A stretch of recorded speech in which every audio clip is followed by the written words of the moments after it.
உங்கள் தங்க நகை விற்று உடனடி பணம் பெற மேக்ஸ் கோல்ட் கால் 04445454545.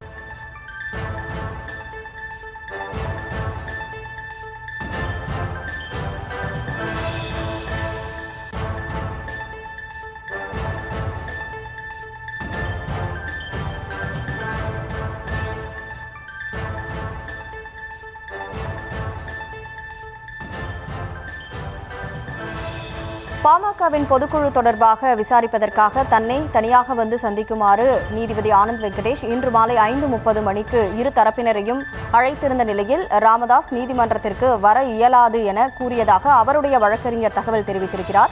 முழு விவரங்களோடு செய்தியாளர் மதியழகன் இணைப்பில் இருக்கிறார். மதியழகன், இனி உங்களிடம். பாமக பொதுக்குழு கூட்டத்திற்கு அன்புமணி அழைப்பு விடுத்திருக்கிறார். இந்த பொதுக்குழு கூட்டத்திற்கு தடை விதிக்க கோரி ராமதாஸ் ஆதரவு மாநில பொதுச் செயலாளர் முரளி சங்கர் சென்னை நீதிமன்றத்தில் மனு தாக்கல் செய்திருந்தார். இந்த வழக்கு இன்று நீதிபதி என் ஆனந்த் வெங்கடேஷ் முன்பு விசாரணைக்கு வந்தது. வழக்கறிஞர்கள் இருவரும் தங்களது தரப்பு வாதத்தை தொடங்குவதற்கு முன்பாகவே நீதிபதி தங்களிடம் ஒரு கோரிக்கையை வைத்து விரும்புவதாகவும், அதாவது இந்த வழக்கை தன்னால் 10 நிமிடங்களில் முடித்து வைத்து விட முடியும், ஆனால் அனைத்து தரப்பு நலனையும் கருதி இருவரையும் அழைத்து பேச விரும்புவதாகவும், எனவே இன்று மாலை 5:30 மணிக்கு தனது அறையில் ராமதாஸ் மற்றும் அன்புமணி இருவரும் வர வேண்டும் என்றும் இதனை ஒரு வேண்டுகோளாக இதனை விடுப்பதாகவும் நீதிபதி குறிப்பிட்டிருந்தார். உடன் யாரும் வர வேண்டாம், அவர்கள் இருவரிடம் தனித்தனியாக தாம் பேச விரும்புவதாகவும் நீதிபதி குறிப்பிட்டிருந்தார்.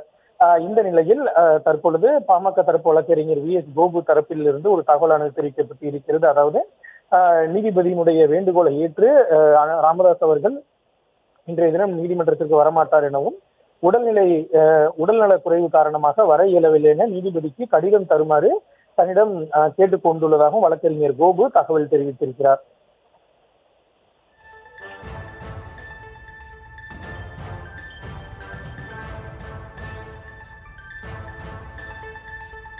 விவரங்களுக்கு நன்றி மதியழகன். உங்கள் தங்க நகை விற்று உடனடி பணம் பெற மேக்ஸ் கோல்ட் கால் 04445454545.